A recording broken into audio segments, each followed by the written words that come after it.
Good evening. Welcome to the September 11th, 2017 Jurupa Unified School District Board of Education meeting. Roll call, please. President Garcia. Here. Trustee Chard. Here. Trustee Bradford. Here. Trustee Mendez. Here. Trustee Ortega. Here. Natalie Zapata. Austin Vanover, absent. Ayel Gonzalez. Okay. Mrs. Chard, would you please lead us in the flag salute? Yes. And if everyone would please remain standing afterwards for a moment of silence. Place your right hand over your heart and repeat. I pledge allegiance To the flag of the United States of America and to the republic for which it stands, one nation, under God, indivisible, with liberty and justice for all. At this time, I would like to hold a moment of silence for Jorge Diaz, a 2016 Patriot High School graduate who passed away on September 1st. The board would like to express their condolences to the Diaz family and JUSD students and staff.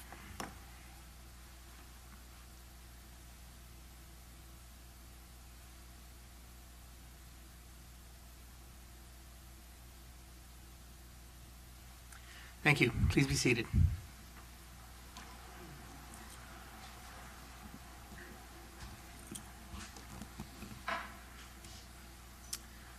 Okay, next on to our inspirational comment.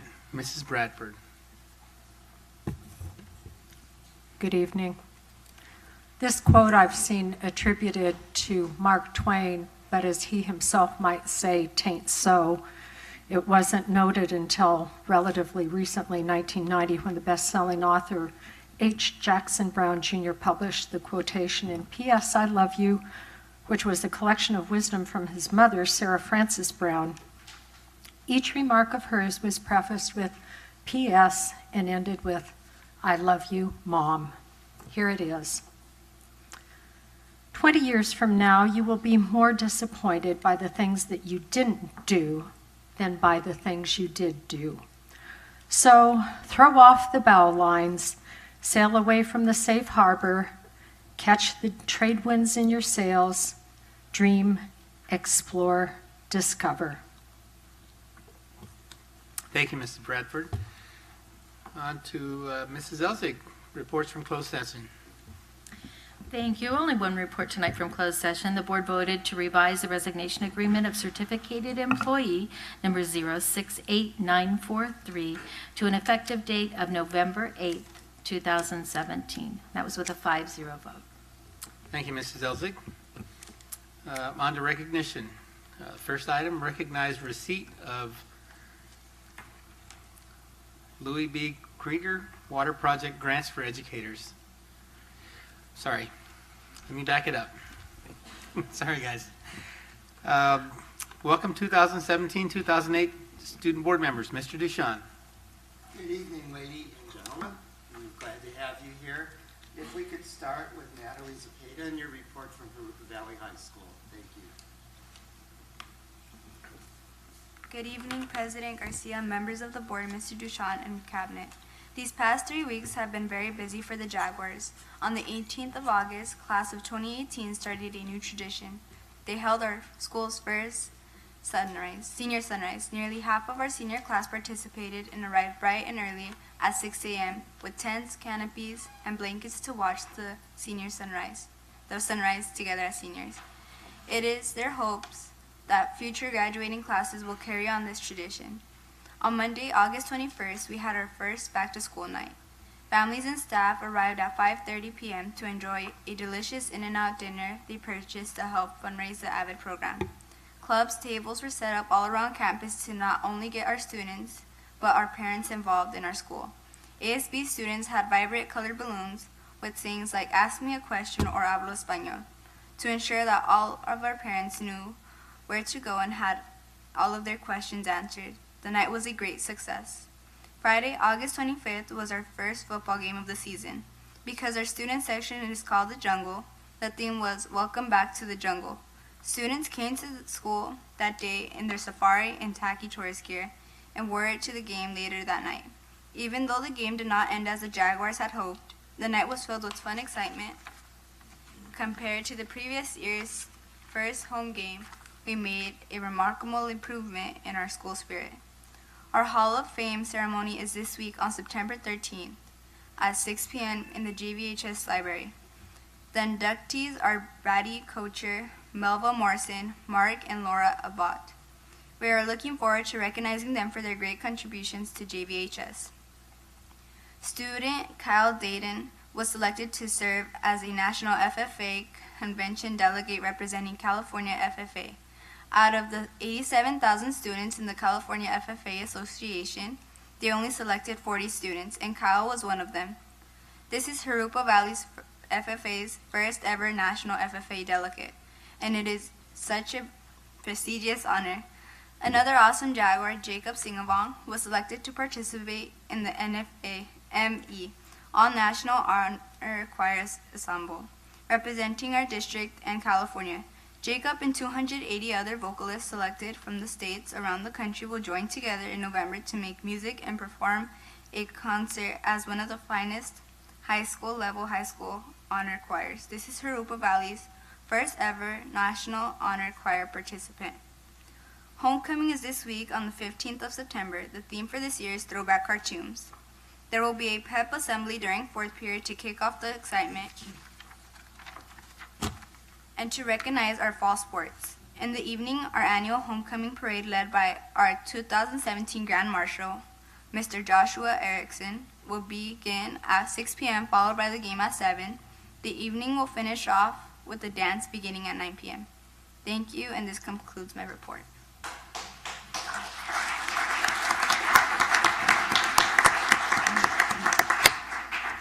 And thank you. It's a pleasure to have you here. Kyle, would you please tell us what's happening at Rubidoux? Yes. Good evening, board. The school year is now in full swing, with students now becoming accustomed to their classes and becoming familiar with the campus. With the first grading semester ending within the week, we hope to see a good, steady grade average throughout the school, and especially within the freshman class, as to set the foundation of a successful high school career. We have yet to have our first rally of the year, which is set to take place on October the 6th. Rallies are very important in getting students involved in the school's culture and their deep spirit.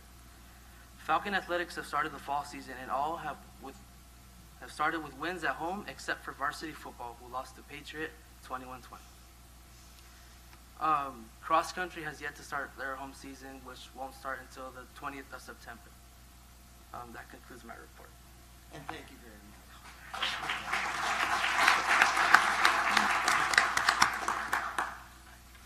Thank you for those reports. Now on to recognition. Receipt of the Louis B. Krieger Water Project Grants for Educators. Mr. Dabrowski. Thank you. The Western Municipal Water District offers educators in Western Riverside County the opportunity to apply for grants that help them implement water-related lessons in classrooms. The district was recently notified that Ms. Dina Palagi, Pedley Elementary School teacher, received a grant of $267.12 for her project, Understanding How Things Grow. And I believe Mrs. Palagi is here. Maybe you can stand and be recognized. Congratulations.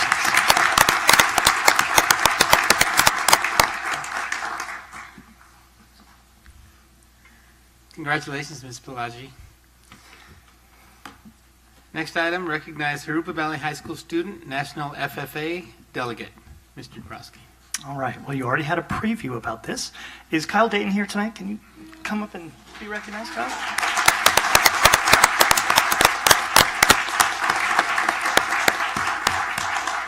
So, the National FFA Convention and Expo is a sea of blue jackets, much like what you see here tonight.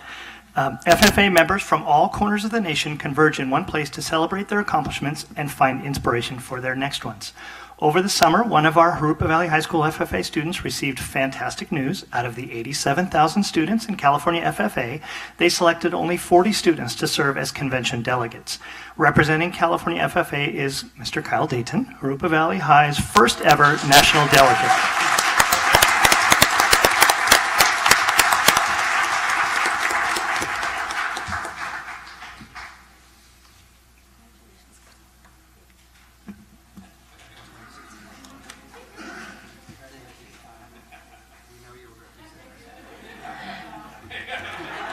You deserve it. You deserve it. It's okay.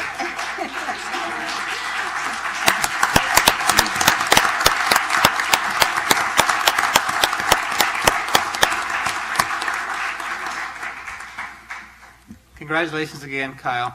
The way you walked up here, I thought you were going to give a speech. You're like, damn. After you go, then give us a speech about what all this is all about, okay? Yeah. You got to come back. When Come you back after you go to Yeah, convention. come on back.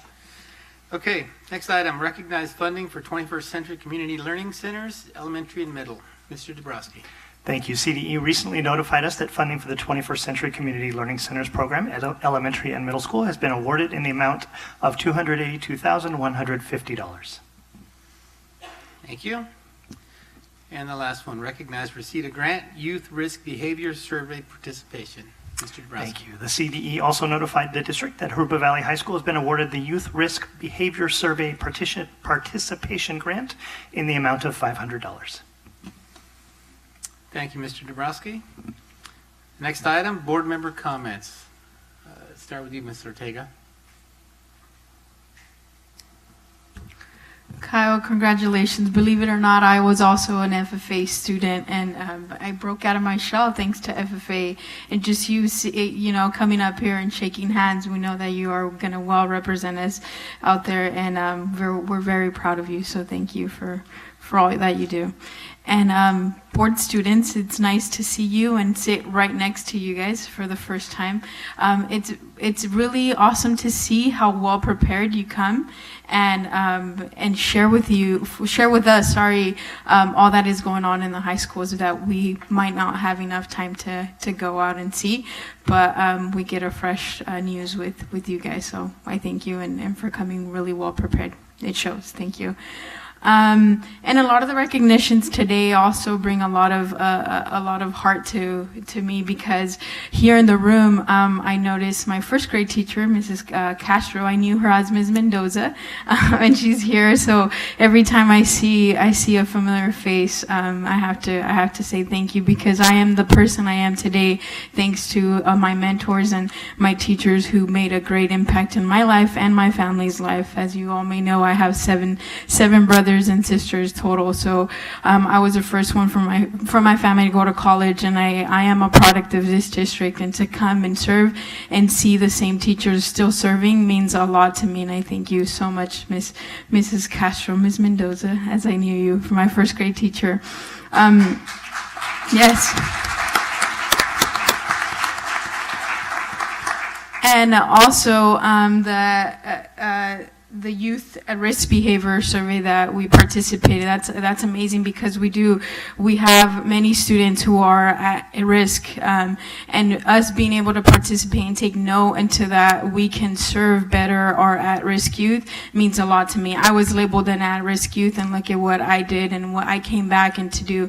And I also have a huge hope for our students that will do the same if we participate, if we take the lead in helping them and supporting them. So I know it takes a village, and I thank each and every one of you. So thank you.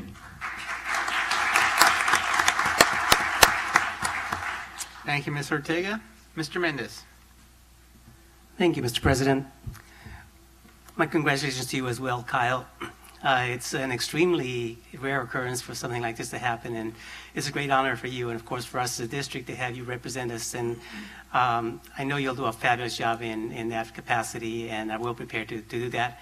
And we will be looking for a report or some kind of presentation on your way back so that we can know all about it, because it's quite a unique experience to have, and so it's wonderful to have that. I also was wondering about, a while back, I think a board meeting or two ago, we talked about former graduates from our district and to the universities they went to and that sort of thing. And some has wondered, well, how many have gone and also had successful achievements in life, beyond their university careers?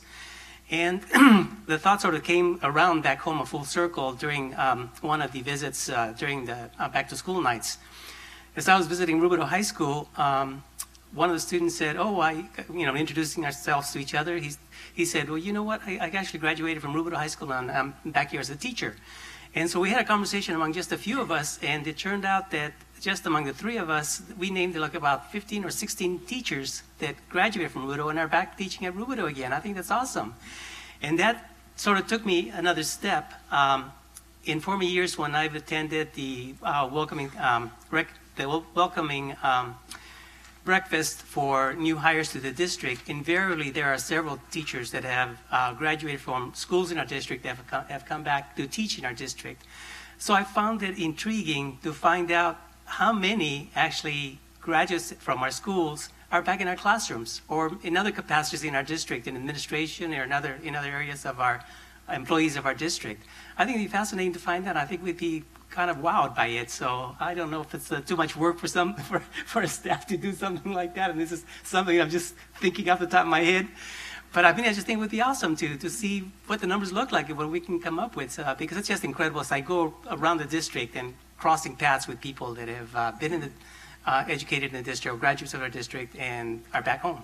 So it's a good place to be, and it's a nice place for me to have been here for the last 30 years of my life. So thank you. Thank you, Mr. Mendez. Mrs. Bradford.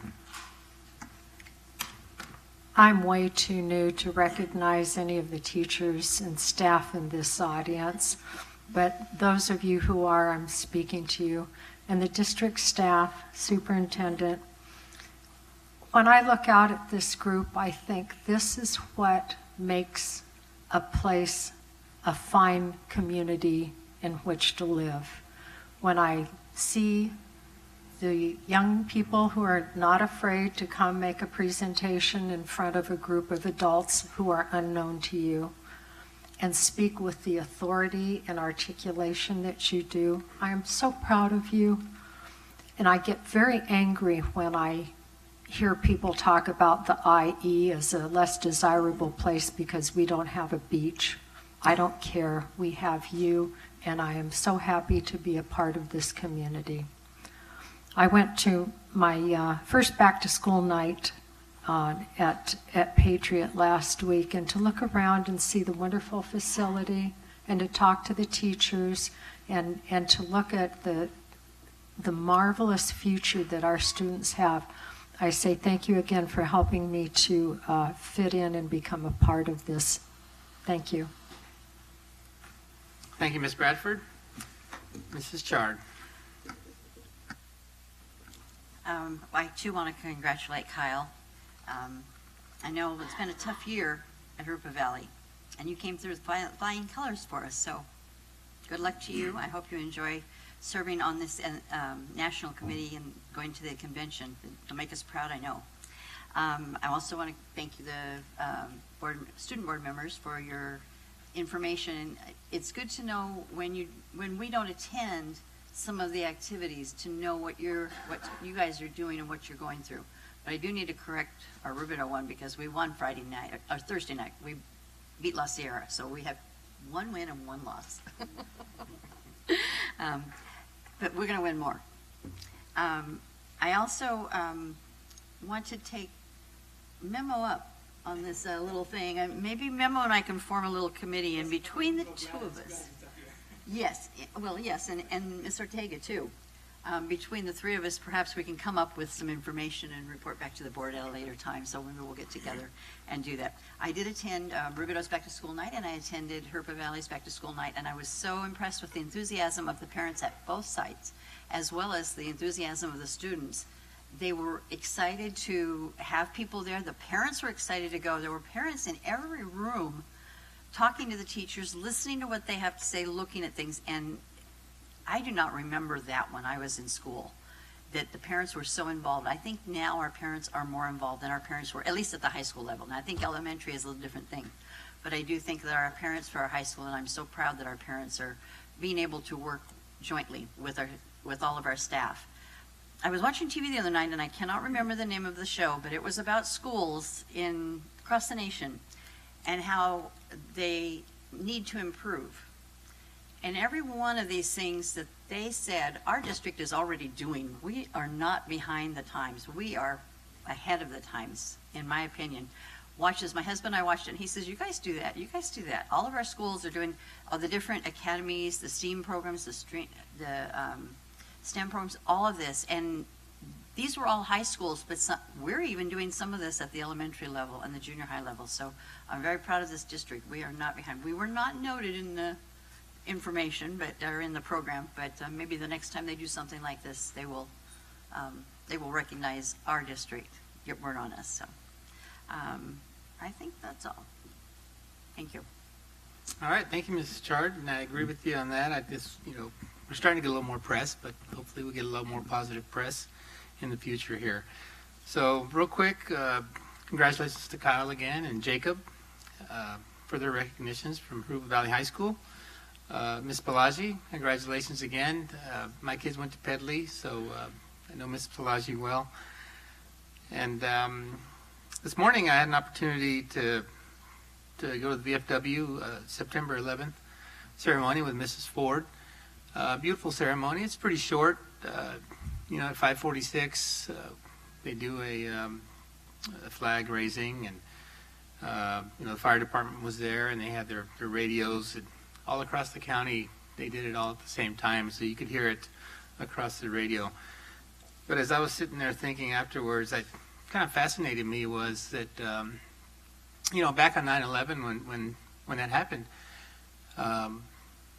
just shortly after that, as a country, I think we were all more united.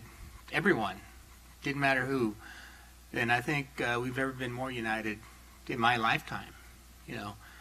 And then to contrast that now, if you look at today, we're probably more divided as a country, again, in my lifetime, and probably a lot of yours. And hopefully we can move past those things. And I'm glad that those of us in this room, I think, are united and unified for our students, and want the best for all our students. So I want to thank you all for that.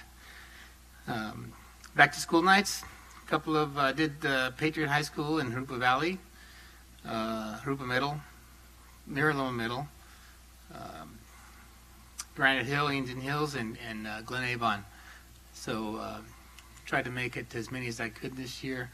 Again, as Mrs. Chard said, very exciting with all the parents and staff, principals. Everyone's looking forward to a great year. And finally, just want to let everybody know there was a statement that the district put out today in regards to the termination of DACA, and so the Dreamers Act. And now I just want to say, public education is, well, first of all, that statement really is kind of a reaffirmation to the resolution that the board passed in March, creating safe learning zones here in Jurupa. And just public education is a right for all our students, regardless of immigration status. And so, I just hope that our teachers here tonight, please reassure your students that, they're safe here in Jurupa, and you have support from the top down. So, and that's all for tonight. Thank you. Okay, next item, number 4, public verbal comments. First card I have here is Laverne Cook. Come on up.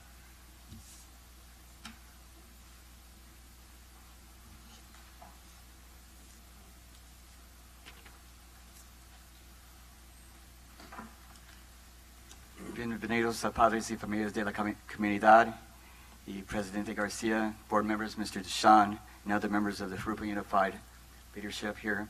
Also, I'd like to thank our high school representatives. I see that they've left, but I also want to thank my teachers who are here today, who come here to support us and who have a great, work really hard and have a great desire to do what's best for our district. My talk tonight I want to address is, yesterday as I spoke with my parents, 2 subjects came up. One was about the weather. My parents live in the southeast, and they've had 2 major hurricanes recently, so the weather was on their mind. They've had a lot of wind or a lot of rain. But my father's well educated, and he knows that we teach a lot of Mexican-American children, a lot who speak Spanish. And he says, he asked me, he said, the subject came up about DACA. My father has asked me if any of the students that I taught would be affected by the president's current decision. And it was interesting because some of my kids had brought this up in classroom. My father has good memories of working with the Mexican immigrants that would come to work their fields and their crops during the growing seasons during the 40s and 50s of their homes in Arkansas. In the 40s and 50s, the policies were different on our immigration. You could have a visa and go back and forth home, stay as long as you wanted to, work the fields, and come back. We now seem to have a more restrictive policy. I answered my father truthfully. I said some of the students are concerned for either they're undocumented, for either they are undocumented, or their parents are undocumented. They asked if they could be pulled out of school and sent away without their parents knowing that they were gone. And then they asked, could their parents be arrested and taken away before they had a chance to talk to them? They are making plans in case to go home, in case they go home and no one is there. Some plan to stay with family, aunts, uncles, cousins, and others plan to stay with friends of the family. There is uncertainty in their voices. I'm here tonight voicing their concerns. I really appreciated today. I saw on our website the DACA presentation that our district did in March 13th of earlier this year. I think it's very positive. My thought is there anything that we can do as a district or this community that will either ease their concerns or help them? And I don't think it's good to ask questions unless you have suggestions, so I have 5 suggestions. First thing I think we should do is, if there is a committee, I'd like to be on it. If you need a teacher, put me on it. If not, then let's have one so we can do an outreach to our community and help them be safe or feel safe. The first thing we need to do is educate ourselves about what DACA is. There are many myths about what DACA is and what it isn't. Most of them are false. They're crossed with a lot of other different ideas. We need to share the stories of our students. I've got a friend named Carlos. He has 3 children that he has 2 that have graduated from UCLA. Another one is a senior at Fohi, and he'll be graduating. He'll be attending UCLA. He works hard. He has a great family. He has the same desires that I want as a family, as a father for my children. The third thing we need to do is get involved with organizations that are protecting their rights. The fourth thing, we need to use social media to stay informed. We need to follow DACA-related news and forums to see what others are doing and can it help us. And then probably another thing we can do is contact our local politicians, because Congress needs to know Congress now needs to be pressured to do what is right. I want to end with a story that my grandmother told my mother. My grandmother Irene said to my mother, Teeny, her name is Christine, but they called her Teeny. She goes, never feel that you're above others, even if you have a little more even if you feel that we have a little more than they do. She goes, we all need a hand up sometimes. We all need a friend. We're all the same. There will be many people who will want to pull you down. Don't be like them, Teeny. We pull other people up. Como mi abuela siempre ha dicho, estos niños son nuestros niños. Gracias.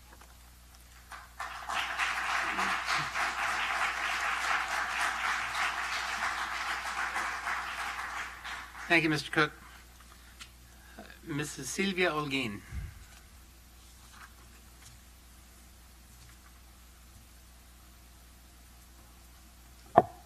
It's funny that you brought up open house or first day of school or whatever. You mentioned one site that you went to. There are very few people at that site. Very few. I got many calls from that site. I got a particular call from a family that is new to this area.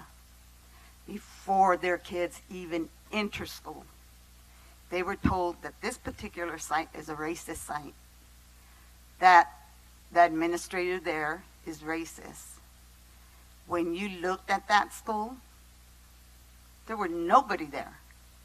In the past, there had been many people there. And I had the honor of working for a great principal. And I don't say that about all principals, but this one was a great principal, Jim Owens. On our open house, we were all out together, family, staff. He introduced all of us. He had a PTA meeting prior, and then parents were dismissed to go to see their classrooms. He treated the parents, the staff, with the utmost respect. That's why those of us that had the honor of working with him treasured our time with him. That hasn't happened since. You need to look into the fact, if this is a Title I school, you need to make sure that they are following protocol, that they are doing what they're supposed to do, because my understanding is they're supposed to have a meeting before they're dismissed to go to the classrooms. And that didn't happen there. A handful of people went to this site. And that's sad. Because you talk about parent involvement. How much involvement is there if only a hand people go? You need to look into that. And I know you, Mr. President, know what site it is that I'm talking about because you were there. I was going to do another presentation about our code boxes, but I've decided to give Mr. Dana a chance to look into that. I did that presentation before, and nothing became of it. Many night custodians are getting tired of waiting and waiting and waiting for our code boxes to go out. At the end of the night, we're tired, we want to go home, but we have to wait. A lot of us don't charge the district, even though we've waited overtime. But we are going to start doing it, because unless you walk in our shoes, you don't know what we put up with. And the last thing I have to say, and sadly, I wish I didn't, I made a call last week to a certain administrator that is sitting in this very room. I called Tuesday. I called Wednesday. I called Thursday, because I received a call from a grandparent that needed help with his grandchild. This grandparent is also a past employee that treated people when he worked here with the utmost respect. And what was asked of him was given. Because our priority, all of us, should be the children. And that is why I called this administrator on behalf of a child. Didn't even bother to call back, even though that is the information I left him. And this grandparent wanted me to specifically say his name. And that would be Mr. Ron Garcia.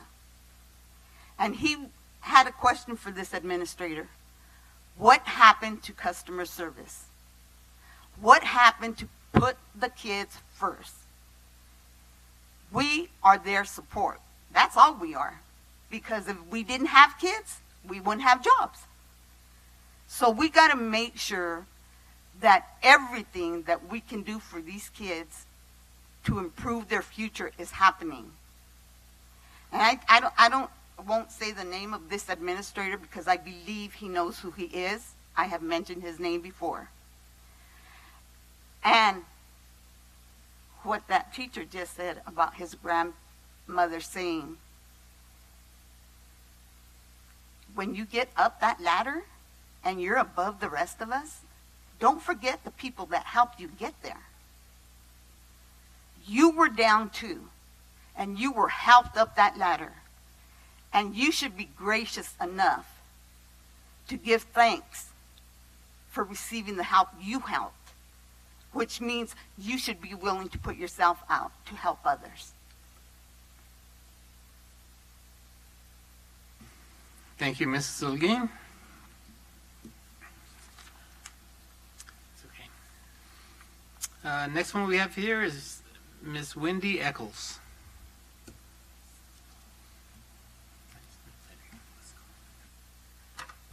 I just want to start by saying thank you for what you said earlier, President Garcia, as far as JUSD passing the statement regarding DACA, because that's why I'm here.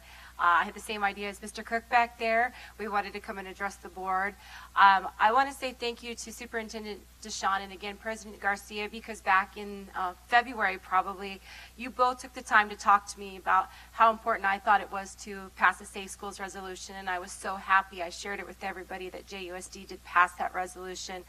So today to hear that you have put a statement out in support of DACA, I really appreciate that, standing up for the dreamers, because JUSD has a lot of dreamers. A lot of our students live in the shadows, and many have come out of the shadows because of that promise that was made to them. I just wanted to bring your attention to an event because Mr. Cook did bring up trying to find information to share with our community members. Our Congressman Mark Takano is actually having a DACA renewal workshop, and it will be taking place this Saturday. I guess it's, what day is that? September 16th, from 9:30 to 1:30 p.m. at Norte Vista High School. And if you, as the district, wouldn't mind sharing that information out with our community members, because I am sure that there are many within the community that would find that very useful. As well, if we could just make sure that we are calling our legislators to support the DREAM Act that has been introduced in both houses of Congress, and it does have wide bipartisan support, and continue to push the support of AB 21 at the state level, which promises post-secondary education regardless of immigration status, as well as AB 699, which is education equity with immigration and citizenship status. So again, I wanted to say thank you to this board for coming out in support of our students, in support of our community, and support of Dreamers in DACA. Thank you.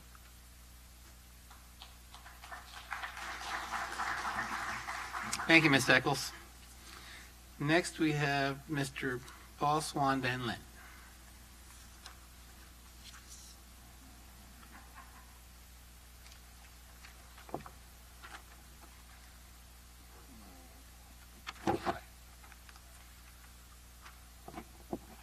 My name is Paul Swan Van Lent, Rubidoux High School, class of '84. I serve as president of NEA Jurupa.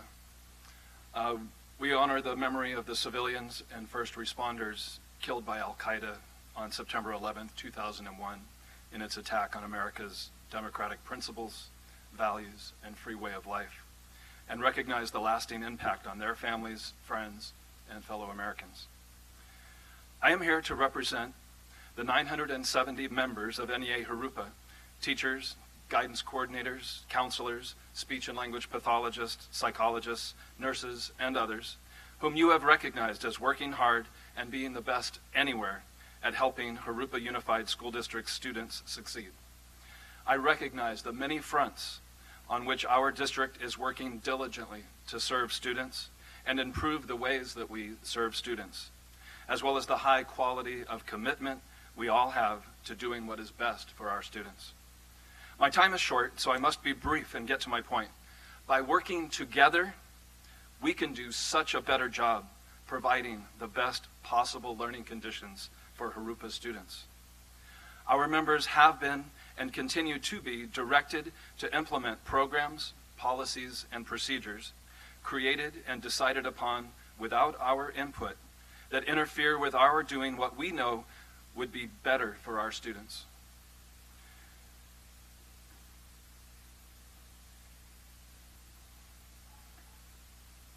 Teachers and other members in our district report the highest levels of frustration, exhaustion, and feelings of being misunderstood and disrespected that I have ever experienced.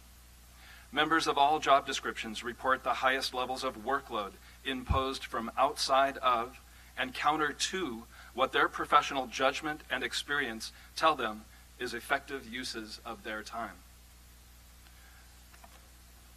These are the workload survey results that Mr. Little passed to the board members last year, and I have a copy for Mrs. Bradford. How many of you took the time to read the results of this survey?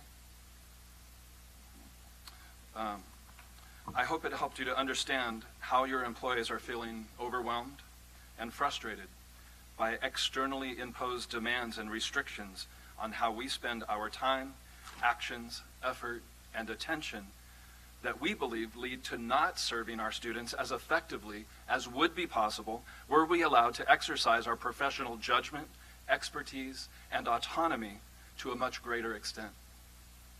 Teachers are the most highly trained, most highly qualified, most experienced, and most in touch with the reality on the ground of what students need in the way of classroom management, educational objectives aligned with state standards, curriculum, educational content, research-based instructional strategies, daily lessons, and appropriate assessments that will lead to the best outcomes for students at the individual level, group, whole class, whole grade, whole site, and whole district levels. California law, Education Code 3543.2A3, states that, quote, the exclusive representative of certificated personnel, that's our association, NEA Jurupa. 30 seconds. Oh, wow. Has the right to consult on the definition of educational objectives and the determination of the content of courses and curriculum. This law should and must be followed. We propose a win-win-win solution. Genuine collaboration between our association and our district throughout Jurupa Unified School District's educational decision-making process. This will result in the best, most positive outcomes possible for the social, emotional, and educational growth of every one of our students. Thank you for listening. and considering how to best facilitate this partnership. First step could be please adding a standing agenda item for NEA Jurupa's president to address the board, and I would be grateful for that. And thank you for listening. Mr. Vincent, ask him if he's finished. I didn't know if he was. Ask him if he's finished. I don't want to tell him.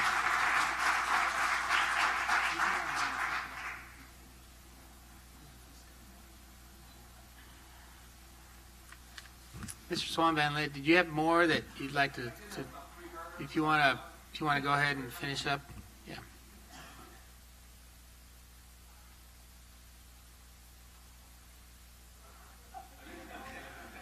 I'm sorry, I'm new at this, and I did not know that I should let you go ahead and speak. Oh, thank you.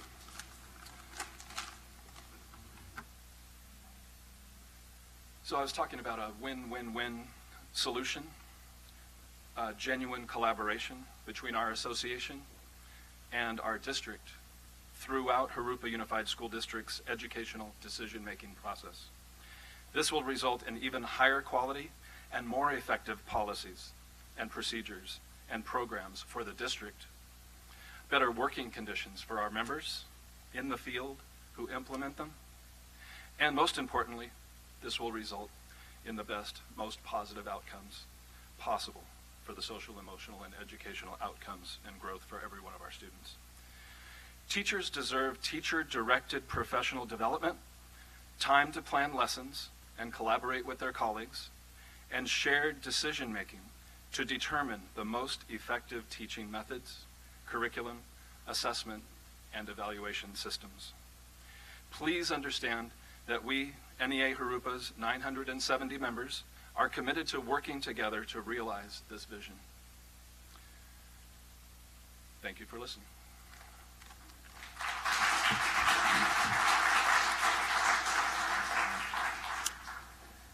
Thank you, Mr. Swan Van Lith.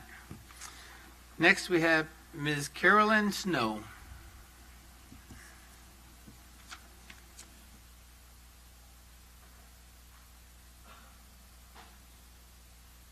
Hello, and thank you for recognizing me. I just want to talk a little bit about what our president just got finished mentioning. The main thing, our concern is that we have the best education for our students as possible. He talked about directives and our workload. As a teacher, when I first started teaching, I would assess my students and plan lessons based on the scope and sequence of the textbooks. Okay, and those lessons were linear. They would start from the beginning and they would progress through to the end of the textbook, so that there was scaffolding, and then each concept built upon the other one, so that by the time students got to, say, the middle of the book, they had all of the information that they needed to move forward. At this point, as a fifth grade teacher and as a teacher in Jurupa, I've been handed a lesson plan, and it's called Units of Study. Units of Study basically takes the lessons out of sequence. For example, as a fifth grade teacher, I'm supposed to teach the volume of a 3D shape first.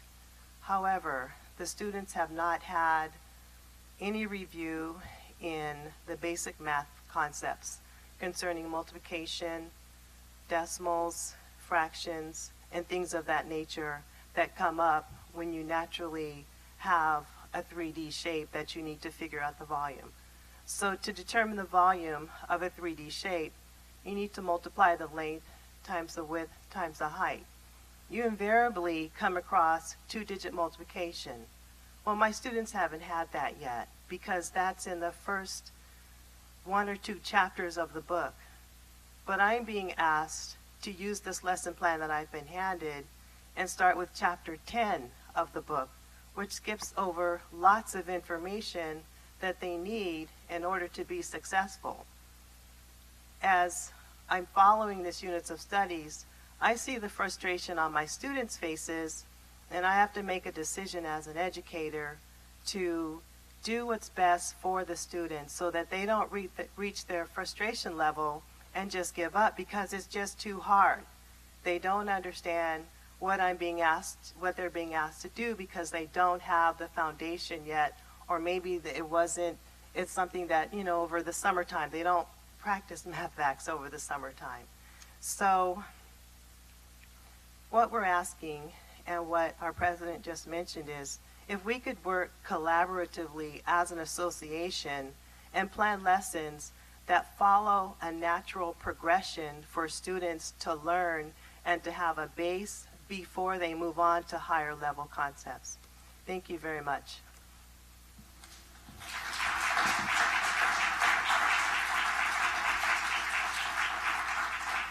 Thank you, Ms. Snow.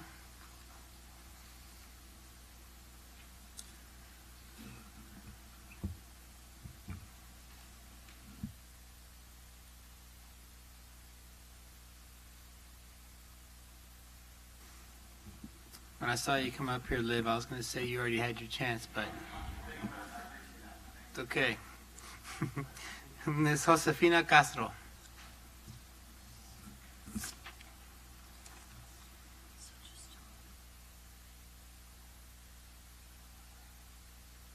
Good evening, everyone. Can you hear me, Paul? Okay. Good evening, everyone.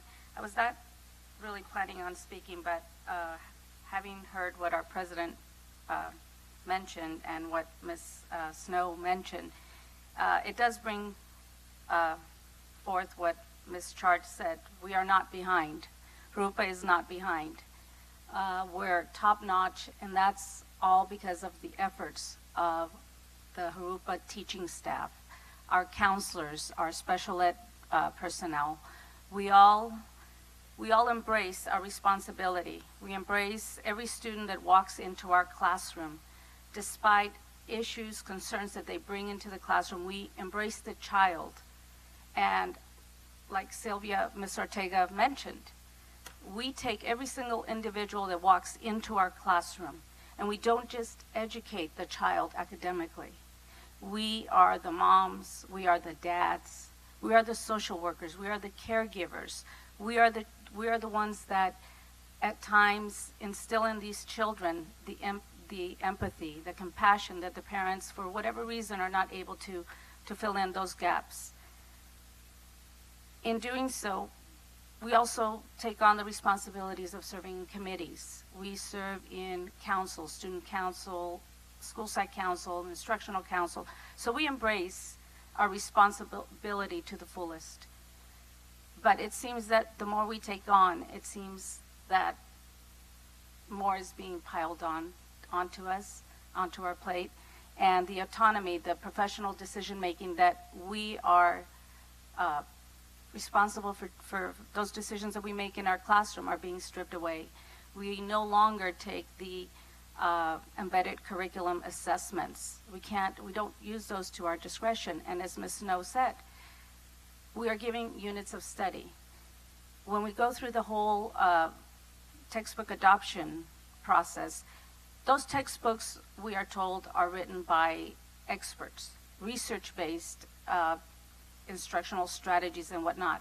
But when we are given units of studies that take the concepts out of order, we've always done the book, start chapter 1, because they're written with a certain progression in mind. But units of study takes these chapters out of sequence, and it makes our job more difficult because we're trying to fill in the gaps. So the autonomy, those professional decisions that we should be making for our students are being, stripped away. So we're being micromanaged.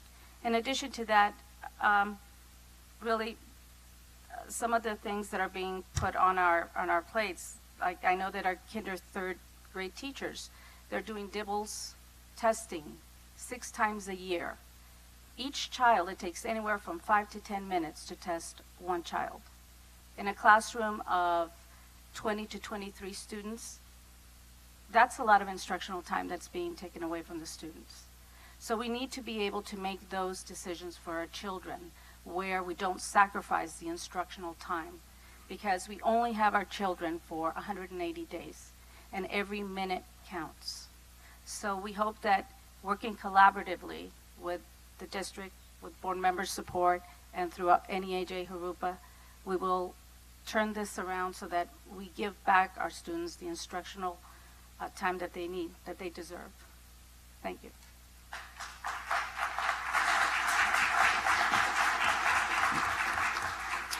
Thank you, Ms. Castro. Anybody else? Going once? Twice? Okay. Thank you for all your comments. And we'll move on to number 5, administrative reports and written communications.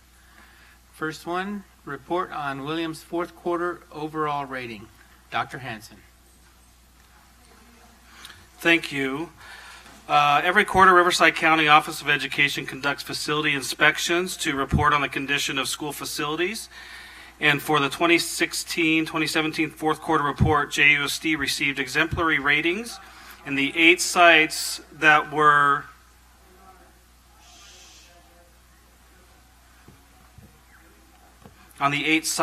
randomly selected in this inspection.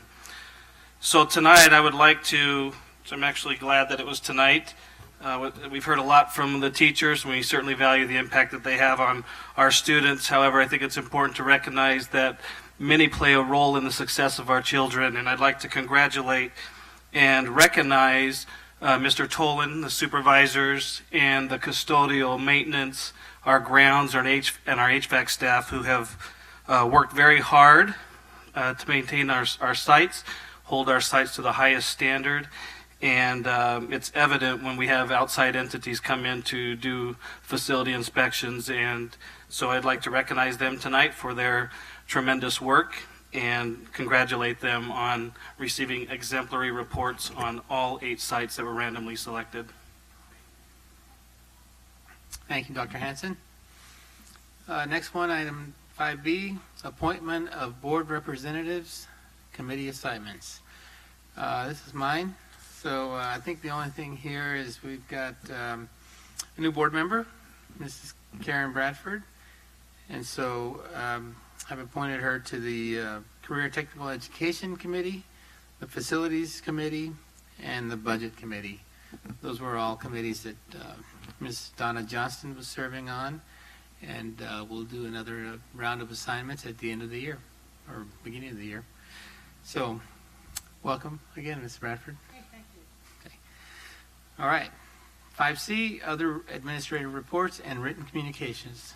Mr. DeShawn. There actually are none. However, I do want to invite all of you to the State of Jurupa Valley tomorrow night, hosted by the Jurupa Valley Chamber of Commerce. And we will be represented. Actually, our chamber president is our own Jose Campos.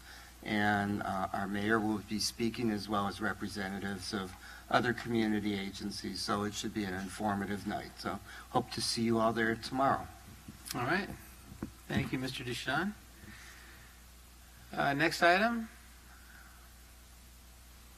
public hearing session. Hold a public hearing on pupil textbook and instructional materials sufficiency program. Mr. Dabrowski. Thank you. Ed Code 60119 specifies that governing boards are required to hold a public hearing on pupil textbook and instructional materials compliance. There'll be an action item on that later in the agenda. So at this time, the board president should formally open and close the public hearing on pupil textbook and instructional materials sufficiency for 2017-18. Thank you, Mr. Dabrowski. At this time, I would like to open the public hearing session on pupil textbook and instructional materials sufficiency program for 2017-2018. Are there any comments from the public? Nope. Okay. This public hearing session is now formally closed. Thank you, Mr. Dabrowski. Okay, on to our action session. Item A, approve and adopt routine action items by consent. Move for approval. Motion by Mr. Mendez. Second. Second by Ms. Ortega. Any questions or comments? Okay, roll call vote. Oh, I'm sorry. Sorry about that. Mrs. Collins, I almost forgot. Okay. We'll call for the vote.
Motion carries 5-0.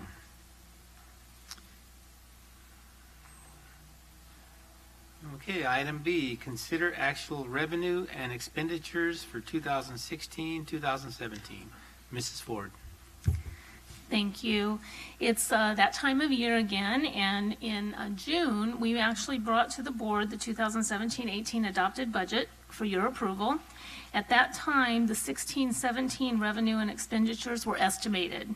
Now that we've closed our books, and thank you to Mrs. Benson's team, they did an excellent job this year of getting all the books closed. It's quite a task. The actual revenues and expenditures have been finalized, and were being presented to you this evening for your approval. Just to give you a bit of a summary, because I know that was a very large packet, so I'll try to condense it down for you. The unrestricted revenue adjustments were $1.3 million, and they're primarily due to an increase in the LCFF, which is our local control funding formula, based on the district's final average daily attendance, and a slight change in the gap percentage adjustments. We also had an increase in our Medi-Cal administrative income, and then the restricted revenue, there was an adjustment of $821,000, which is largely a result of an increase in our restricted redevelopment funds, which actually we use to pay for debt service on capital facilities. Our unrestricted expenditures were $1.1 million less than estimated due to reduced spending for books, supplies, and services. And our restricted expenditures were $120,000 less than were estimated. The unrestricted and restricted 2016-17 ending balances and the 2017-18 beginning balances will be adjusted to accommodate those changes. A list of the unrestricted and restricted ending balances that resulted in an overall increase of $3.4 million to the district's ending balance is listed in the annotation. The unrestricted portion of the ending balance of $2.8 million will be appropriated with the clearing of the beginning balance resolution, and you'll see that on the agenda tonight right after this. The restricted portion of the ending balance, which is $577,000, will be offset by restricted expenditures in 2017-18. So that funding carries over, and we have expenditures already budgeted for that funding. Turning to the other funds, there are also differences between estimated ending balances and the unaudited actual balances. The total other funds difference is $9.1 million, and that's a result of the budgeted building projects that we actually haven't expended those funds as of yet. So they were planned to be expended before the end of the year, but they're going to be carrying over, and then those funds will be expended in the 17-18 year.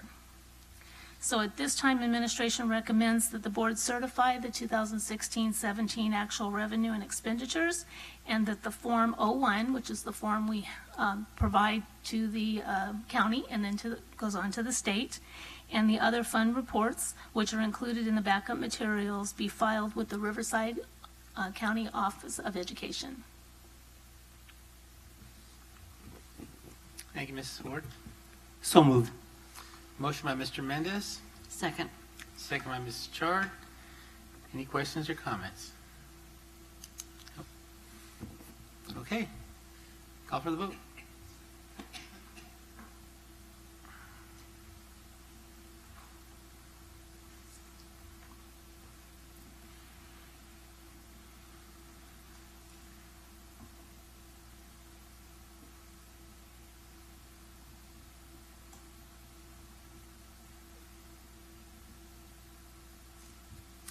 Motion passes 5-0.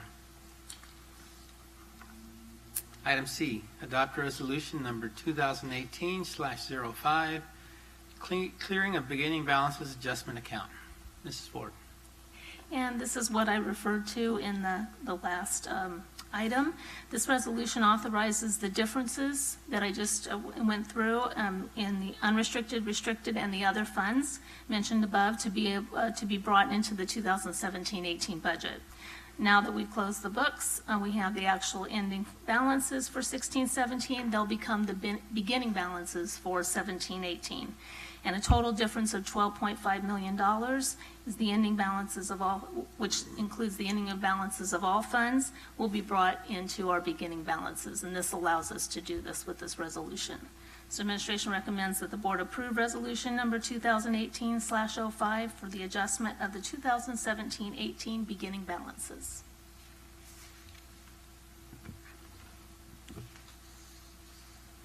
So move. Motion by Ms. Chard, Second. second by Ms. Ortega. Any questions or comments? I have a question, Mrs. Ford. So, any of the carryovers, like you mentioned the 9.1 million, I think that's what you mentioned, right? Yes. So how does that impact the next year's, how it looks to the governor or to the state as far as, future funding? The 9.1 million was actually funding that in the capital, primarily in our capital outlay accounts, which are our building projects. So Dr. Hansen's projects that he's working on. So basically, we anticipated and budgeted that we would expend those in the current year, but the projects are still in process and we haven't quite got there yet. So those funds carry over into 17-18, but we already have those budgeted on those projects. So it doesn't provide us with any additional funding. Okay. But it also doesn't say, you guys got an extra 9 million, well, let's cut a little bit here and there for next year's budget. Correct. It really doesn't change the budget in the projects, and it doesn't change our budget as the district. It's just we're crossing years. Okay. Is basically the difference. All right. Thank you. You're welcome. Any other questions, comments? Okay. Call for the vote.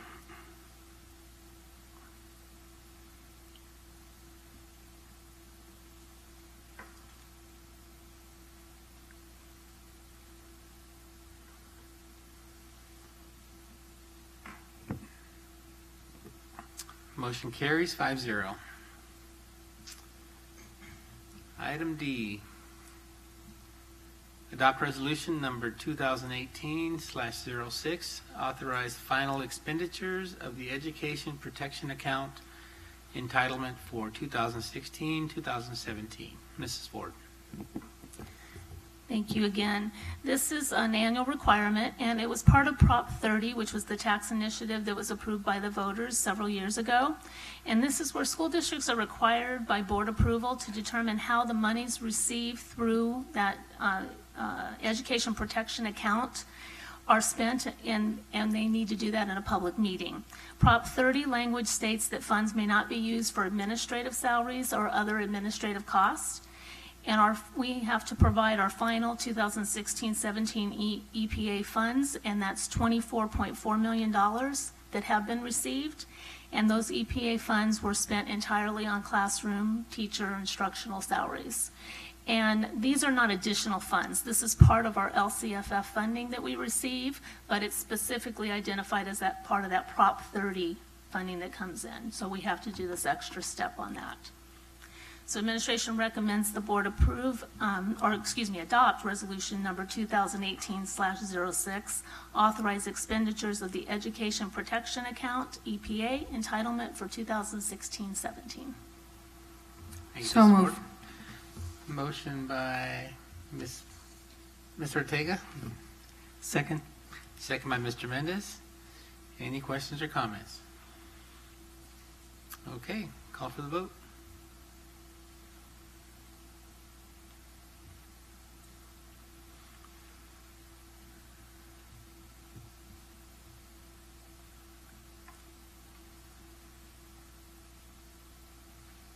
Motion carries 5-0.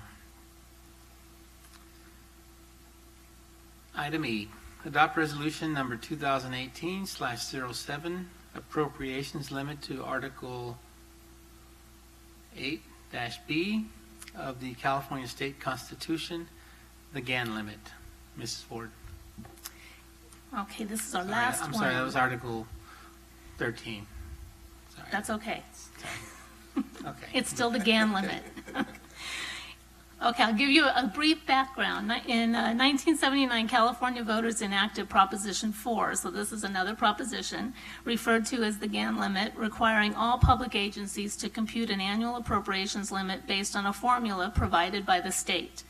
The limit changes each year, and it's calculated using the district's reported average daily attendance and a statewide factor, and that factor could be the Consumer Price Index or the per capita personal income. At this time last year, the board approved a calculation which was based on our estimated revenues and our estimated attendance.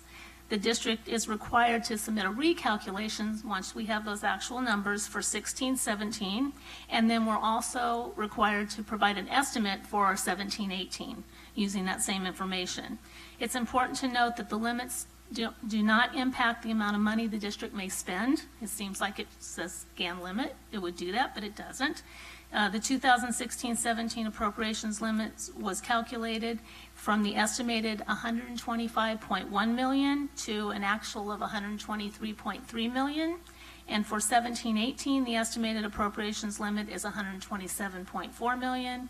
And you have a copy of the resolution with the calculations if you really need something to read that are included in your backup materials. So administration recommends the board adopt resolution number 2018/07, appropriations limits for 2016-17 and 2017-18. So move. Motion by Mrs. Chard, Second. second by Ms. Ortega. Any questions or comments?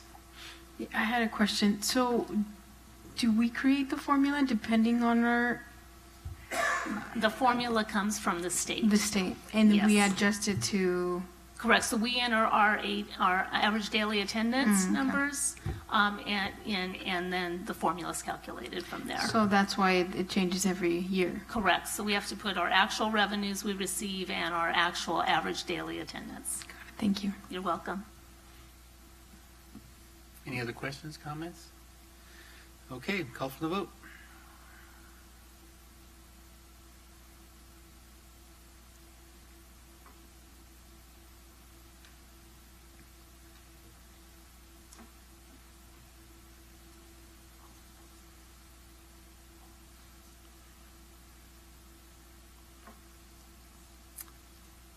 Motion carries 5-0. Thank you, Mrs. Ford. Heavy night tonight, huh? Okay, item F, adopt resolution number 2018/10, sufficiency of pupil textbooks and instructional materials for 2017-2018. Mr. Dabrowski. Thank you. This is another annual activity. In order to receive funding for the pupil textbooks and instructional materials program, the board annually makes a determination through resolution as to whether each pupil in each school in the district has or will have, by the 8th week of school, sufficient textbooks or instructional materials or both to use in class and to take home in each subject that are aligned to the content standards and consistent with the content and cycles of the curriculum framework adopted by the state board. As in other years, we are annually inspected by Riverside County Office of Education. This year they came to 8 schools, and they went room to room with class lists and counted textbooks and ensured that we do in fact have textbooks in all subject areas, and we do. So I can state that certainly we absolutely do have sufficient textbooks for all of our students in all areas. So we recommend that you adopt Resolution 2018-10, sufficiency of pupil textbooks and instructional materials for 2017-18. So move. Motion by Mrs. Chard, Second. second by Ms. Ortega. Any questions or comments? I just want to say, Mr. Dabrowski, a great job to you and your team. You know, this is kind of connected to the Williams case too, right? So, Absolutely. Appreciate all your efforts, and congratulations again. Okay, let's call for the vote.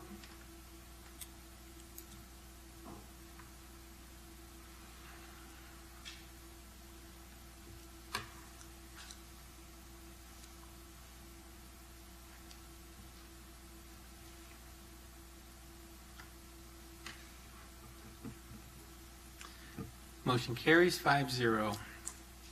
Item G, approve personnel matters. Ratify memorandum of understanding with CSEA Jurupa 392. Mrs. Elzig. Thank you.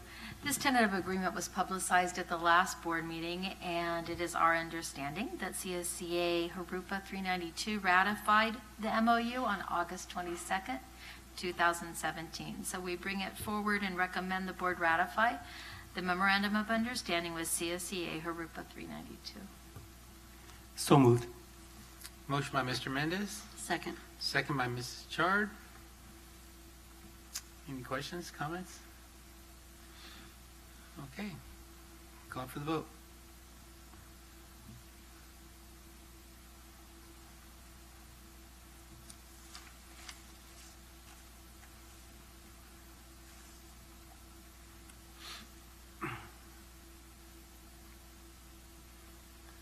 Motion carries 5-0.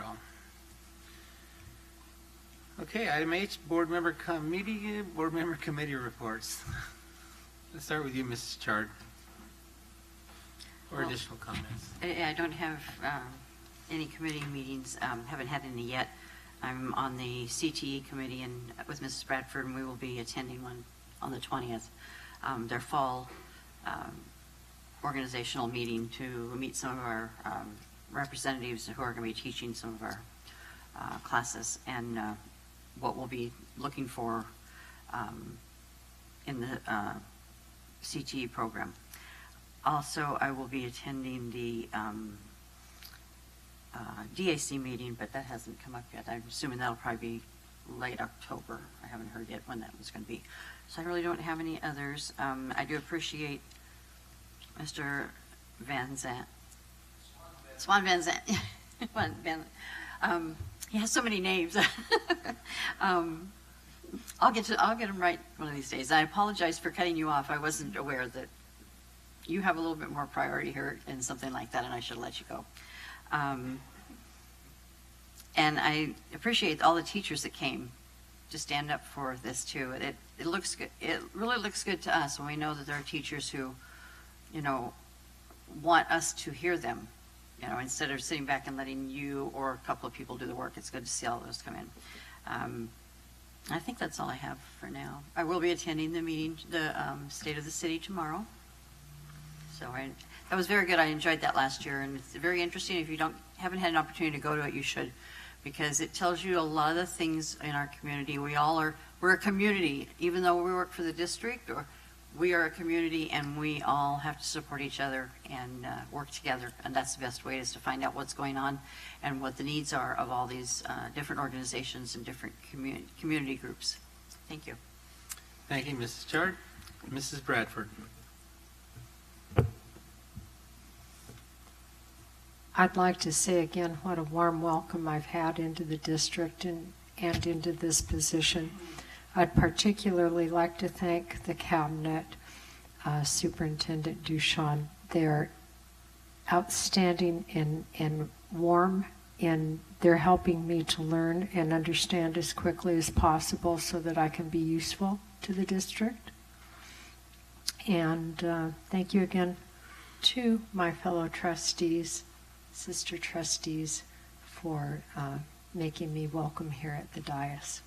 Thank you. Thank you, Mrs. Bradford. Mr. Mendez.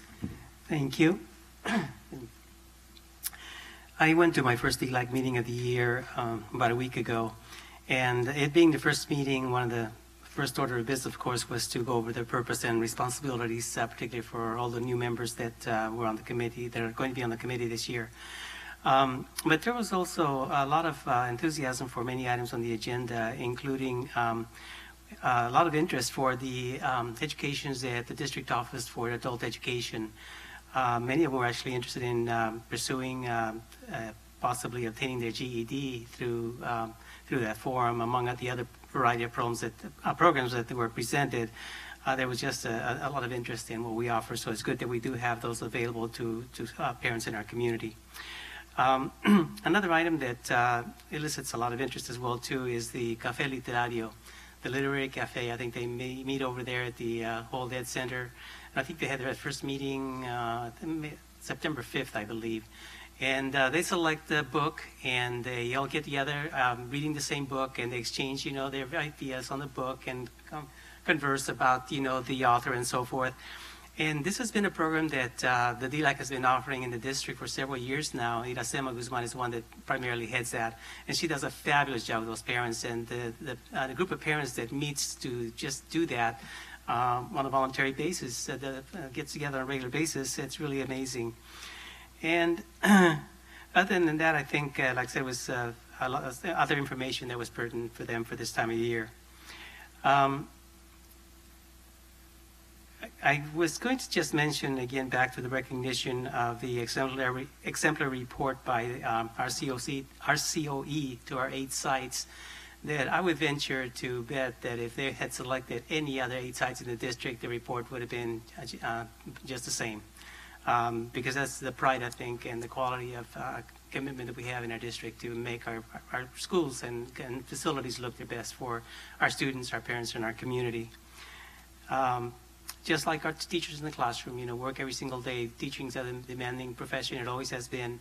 And teachers really, it's an amazing thing to be a teacher, but the rewards that you get, for what you give back to the students in the community is amazing. And I think that's all what we live for as a teachers all these years. So I'm very, happy to have all the teachers and all the staff in our district that are doing such amazing jobs. So thank you all. Thank you, Mr. Mendez. Ms. Ortega. And the only report we would have is that we attended the Charitable Foundation, Purpose Foundation with Trustee Memo and Cabinet Ford and Dubrowski and Mr. Superintendent.